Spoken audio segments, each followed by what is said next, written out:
Randy Brown from the Memorial Coliseum. Hello, Mr. Brown. Good morning, folks. It's always a pleasure to be with you. Thank you. And thanks for joining us on such short notice. We want to know about, so the Paul McCartney Show was Monday. We didn't want to wake you up yesterday. We figured you'd be sleeping. I wish. We want to know a little bit. First of all, I'm dying to know, did you have a chance to actually meet Paul McCartney Monday night?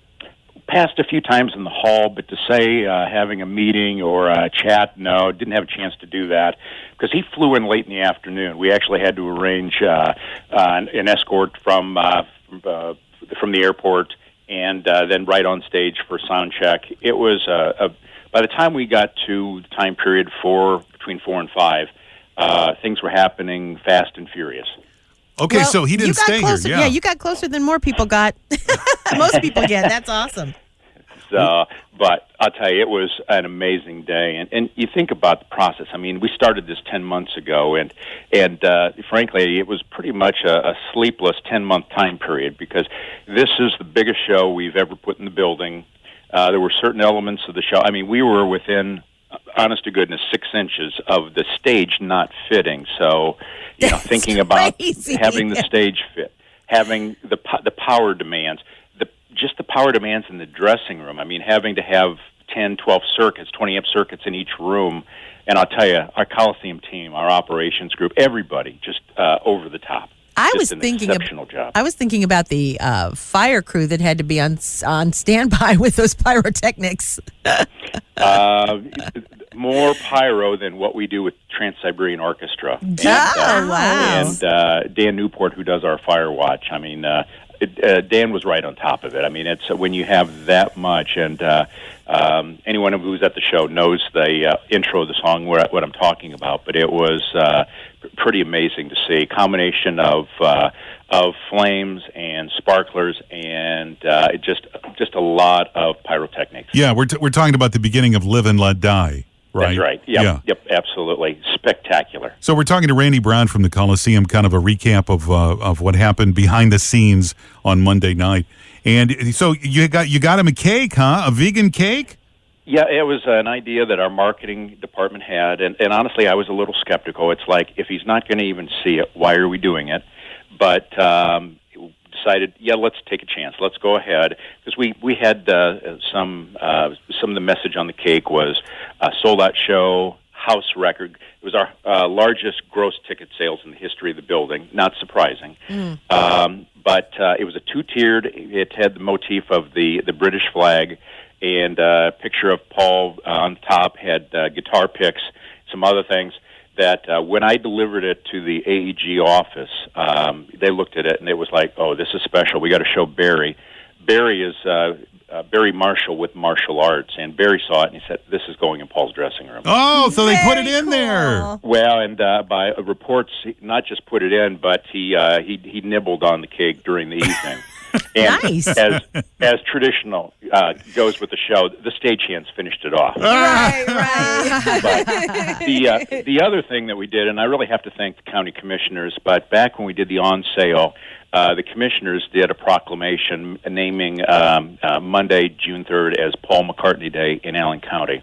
And I made sure that proclamation got in Barry's hands. And that, too, ended up in Sir Paul's hands, and I'm told he left with that. So he was very animated after the show, and it's interesting that right before he got in the vehicles to head back, escorted to the airport, if anyone that was at the show knows the brass group that was there, they were out right outside and did a little comical number that playing just as he's dancing out and gets in the vehicle and takes off. So it was cute. Just on so many levels an amazing night. And I just want to say kudos to you too for security and getting through the security checkpoints, because that went way more quickly than I thought even possible.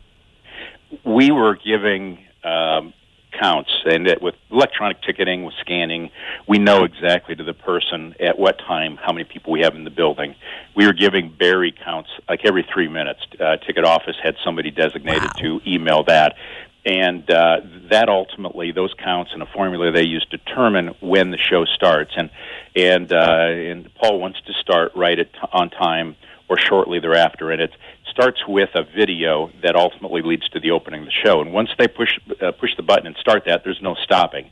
But at 7:45, we had essentially 100% of all the cars in their parking spaces in the parking lot. Before 8 o'clock, a few minutes before 8, we had no one in line at the magnetometer. So we had everyone through security. So I see Barry in the upper rotunda looking down, and it's like, Barry, we got them all in. And just the biggest smile, and it's like, and that doesn't happen in most cities. So That's the fact, awesome. we added additional security. We added additional police officers. We had additional directors in the parking lot. I mean, we were ready. Just the number of messages we put out and through Ticketmaster and informing guests, try to be in your parking space by 7. And this is one of the few times that people listened.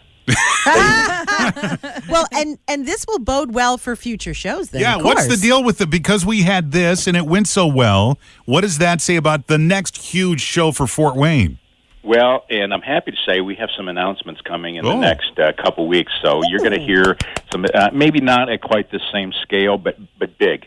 And but Barry Marshall brought us Cher. He does some of the biggest shows. It's martial arts. And let's just say that after the show was over, I ended up spending about an hour with him and his wife, and just talking about just things overall, and the fact that we've worked together over the years but hadn't met. So the first time to have him in the building, a chance to see what we do, how we do it. And I'll tell you, I'm so proud of our Coliseum team and our operations group, just everyone. You talk about a group that pulls together. Yesterday we had a staff meeting and broke some rules, but we had mimosas, and I just stood up and said, "Guys, I just want to thank you for your work, and let's just do a toast and thank God it's over with." Yeah. Well, Randy, look, you and your staff there have made Fort Wayne proud. Went off without a hitch, and all the good things means it'll beget more good things for Fort Wayne. Hopefully very soon we'll hear more about that. And I'll tell you what, you keep this up, we're going to elevate you to the 6th most powerful man in Fort Wayne. I'm overrated. Definitely overrated. Far more influential people in town, but it's. I appreciate those comments. The bottom line, though, it's all about our marketplace. We're in a great community. I'm involved with Fort Wayne Children's Zoo, and we sell tickets for everything: the tin caps, the zoo, the Coliseum, and it's the fact that we get people to come out to things, and that our attractions, our events are successful. That's what it amounts to. That's what makes Fort Wayne special, and that's why we're successful in attracting these major events that we do. Very good, Randy. We'll be listening. We can't wait to hear the next one when it comes out. Thanks, folks. Have a great day. You too, Randy. Thank you so much for talking to us. Tim, Carrie, and Angie. Oh, yeah. And don't forget Joe on Classic Hits 101.7.